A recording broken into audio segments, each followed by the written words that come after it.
Bonjour à tous, ravi de vous retrouver dans un nouveau numéro de l'invité du jour. Et notre invité du jour, justement, est Aya Conan, figure de la joaillerie africaine. Elle est ivoirienne, elle a fondé sa propre ligne de bijoux Makeda, inspirée de l'art africain traditionnel des peuples Akan et Ashanti. Ces bijoux s'inscrivent dans la vague afro-chic, qui a un véritable mix en tradition et modernité. Elle est avec nous sur ce plateau de Gabon 24. Bonjour Aya Conan. Bonjour Sabrina, Merci d'avoir accepté notre invitation. c'est tout un plaisir pour moi. Très bien. Alors, Aya Esther Conan, parlez-nous un tout petit peu de vous.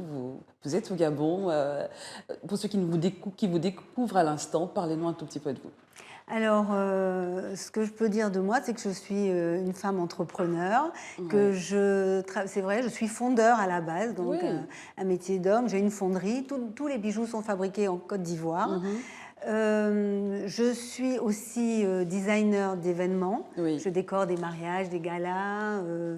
Surtout, je suis spécialisée dans Noël, dans la fête de Noël. Je fais des sapins de 12 mètres, des choses comme ça. Oui. Et je suis aussi sculpteur à mes heures perdues. Enfin, quand je dis heures perdues, je suis en train de me spécialiser donc dans la confection de grandes sculptures pour les jardins, l'art de rue, etc. Voilà. Très bien.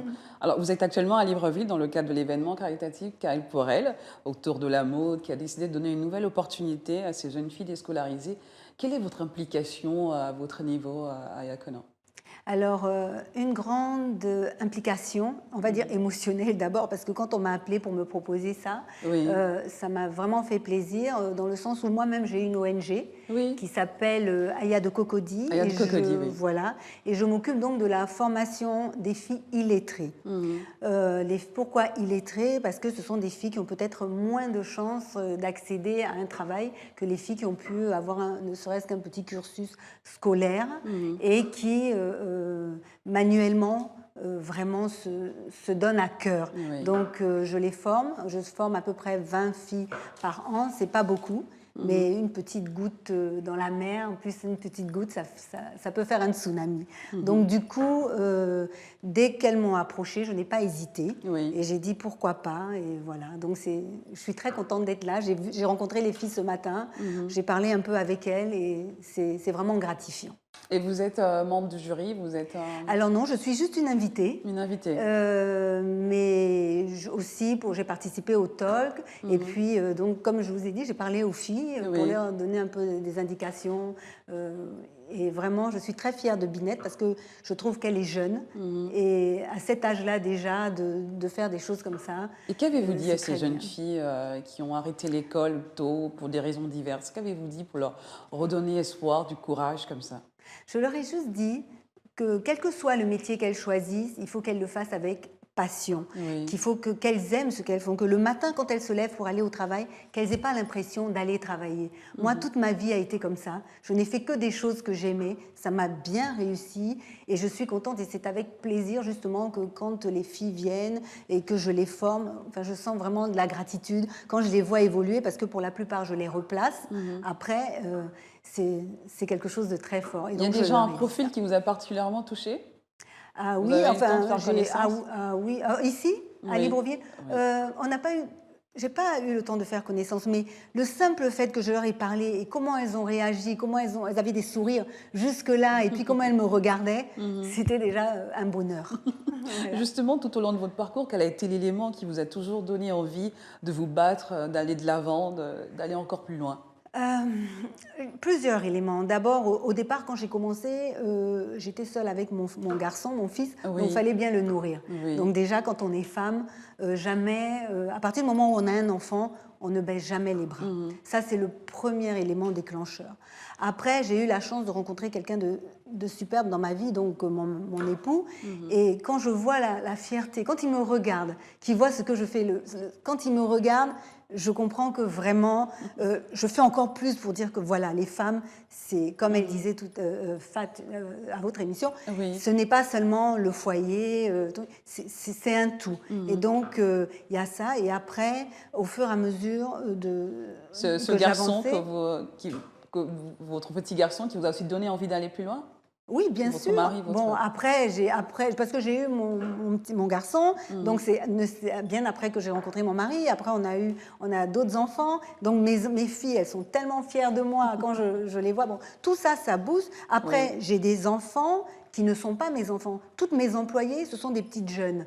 Ce sont mes enfants. Quand je vois comment elles sont, et le plus beau compliment qu'on puisse me faire, c'est de me dire quand je serai grande, je serai comme toi.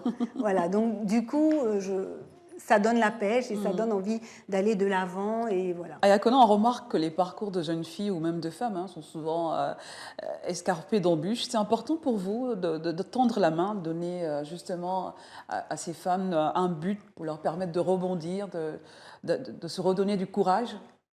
Écoutez, ma réponse va peut-être vous surprendre un peu. Mhm. Je pense que ce qui est bien, il y a une grande solidarité féminine, on s'aide énormément. Oui. Mais moi, je vais au-delà de ça, parce que j'ai un petit garçon aussi, enfin j'ai un petit garçon, un vieux garçon.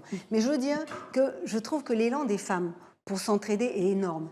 Mais j'ai remarqué aussi qu'il y a beaucoup de garçons laissés pour compte, et j'ai l'impression que les hommes n'en font pas assez pour les hommes. Donc depuis peu, j'ai pris aussi des garçons illettrés que je forme aussi dans Dans l'apprentissage. votre association, Aya de Cocody. Exactement. Oui. Pourtant, qui à la base est une association féminine. Et vraiment, j'ai été touchée par des jeunes garçons qui sont venus me voir. Ah, chez nous, on dit la vieille mère. Donc, quand tu es le truc, ah, la vieille mère, mais et nous, vraiment, faut nous trucs et tout. Et qui font de la découpe, qui font du collage, qui font des choses comme ça. Donc, du coup, je me suis dit, je préfère ouvrir un peu mon association et surtout m'impliquer pour aider les gens qui n'y arrivent pas, qui sont en reste dans la société et qui n'y arrivent pas. Et les femmes, je pense qu'aujourd'hui, j'ai de plus en plus l'impression qu'on ne doit plus réellement s'inquiéter pour nous parce qu'on est des guerrières. Tout à fait. Alors, pensez-vous que chacun doit quand même apporter sa pierre à l'édifice, à son niveau, doit faire bouger les choses aujourd'hui? Absolument. Absolument. J'ai l'impression qu'en Afrique, on attend toujours après l'État. Non, il faut que, justement, je suis venue, j'ai vu d'autres femmes là que j'ai rencontrées et tout, et je pense qu'on a un bel avenir, surtout avec cette nouvelle génération. Oui. On a Internet, enfin, moi, j'ai pas connu les réseaux, je m'y initie maintenant, j'essaye d'être à la page et tout, c'est pas toujours évident, mais vraiment, la nouvelle génération, j'ai foi en la nouvelle génération et je trouve qu'elles font des choses extraordinaires. Alors justement, on voit une nouvelle génération de femmes africaines. Quel regard aujourd'hui portez-vous sur cette femme africaine? Alors moi, je trouve que la femme africaine est décomplexée et battante. Elle n'a peur de rien. Moi, je suis d'une génération où, franchement, j'aime quand même qu'on m'ouvre la porte, j'aime avoir un chevalier servant. Donc, je ne suis pas féministe avec mon drapeau pour dire tout. Mais par contre, je dis aux femmes, il ne faut pas se laisser marcher sur les pieds. Ça, par contre, c'est pas négociable. C'est un trait de caractère Voilà. qui vous définit également? Tout à fait, tout à fait. Je pense que voilà, ça fait partie de moi-même. À ce niveau-là, on pourrait dire que je la ramène beaucoup, mais bon, voilà. Très bien. Aya, revenons sur l'actualité en ce moment. Qu'est-ce qui vous a le plus marqué dans cette crise sanitaire du coronavirus dans le monde et quelles leçons avez-vous retenues? Ah là là. Alors, la première leçon que je retiens, c'est l'humilité. Parce que je pense j'espère qu'après ça, on verra les choses un peu différemment et qu'on sera peut-être plus ouvert à des choses essentielles. Quand je dis essentiel, c'est justement un peu de tout ce dont on parle, c'est faire en sorte que les gens soient heureux, que les gens mangent, que l'Afrique se développe et puis qu'on ne soit plus vraiment en reste, à tendre la main à chaque fois. Donc, et de voir que tout ne tient à rien et qu'on dépend donc on va dire, de Dieu, tout simplement, et qu'il faut que vraiment on fasse attention à beaucoup de choses et surtout à notre prochain. Très bien. Quelles conséquences cette crise, justement, a eu sur vos activités en tant qu'entrepreneur, en tant que... Voilà. De grosses conséquences, parce que moi, je travaille dans l'événementiel en particulier. Oui. C'est vrai que j'ai ma ligne de bijoux, mais bon, quand on ne mange pas, on ne met pas de bijoux. Mais je travaille beaucoup dans les décors de mariage, de galas, etc. Et cette année, pour moi, ça a été une année morte. Donc, puisqu'il ne fallait pas se réunir et tout. Et c'est un peu dramatique. Donc, voilà. Mais maintenant, il ne faut pas baisser les bras.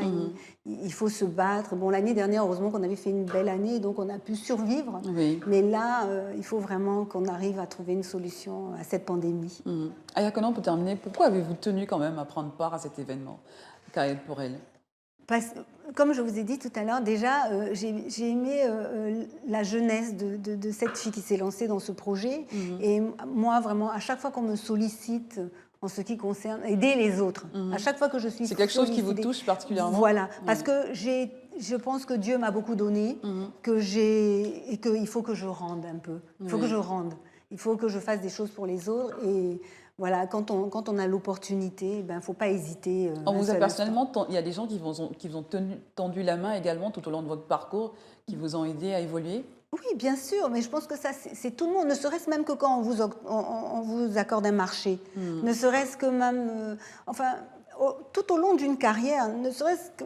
Enfin, je sais que j'ai travaillé, je sais qu'il y a des marchés que j'ai mérités, mais malgré tout, il faut toujours être reconnaissant aux personnes qui vous donnent du travail. Donc, à partir du moment où quelqu'un vous donne du travail, c'est comme s'il vous tendait la main. Donc, je veux dire, on a besoin des autres, il faut qu'on s'entraide. Donc, à mon tour, quand je peux, je le fais sans hésiter. Et où en êtes-vous avec la joaillerie, vos bijoux aujourd'hui? Alors... j'ai plein de nouveaux projets. En ce qui concerne l'événement, je suis plus maintenant dans la formation. Très bien. Je ne travaille que sur des grands projets. Vous formez également des jeunes? Je forme des jeunes filles. Je fais des ateliers.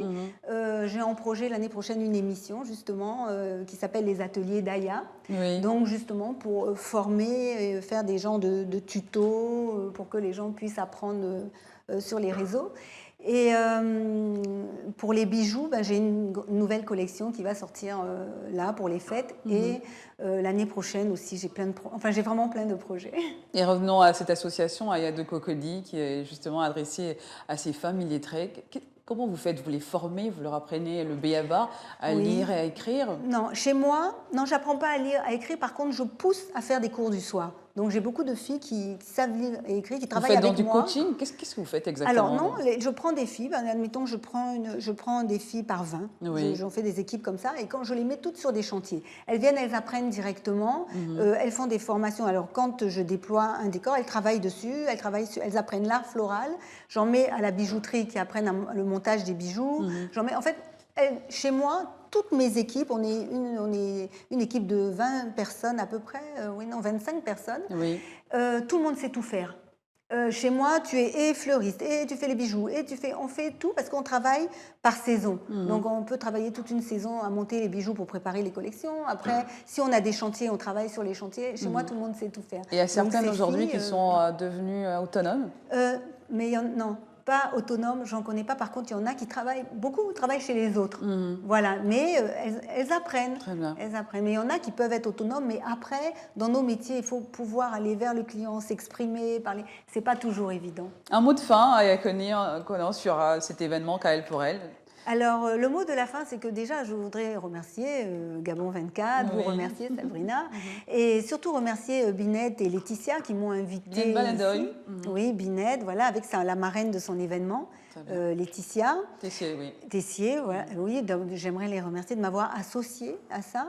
Et j'étais très contente de venir au Gabon, parce que le Gabon, c'est un pays de cœur pour moi. J'ai une famille ici, on va dire ça comme ça. Très bien. Et donc, voilà, tout le plaisir a été pour moi. Nous également. Merci, Aya Konon, d'avoir été notre invitée du jour sur ce plateau de Gabon 24.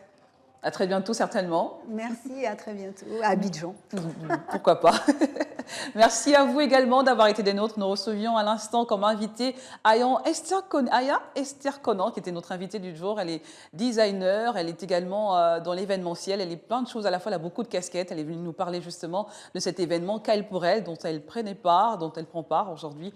Et elle encourage ces jeunes filles déscolarisées justement à se former. À très bientôt, l'aventure se poursuit avec un nouvel invité sur Gabon 24.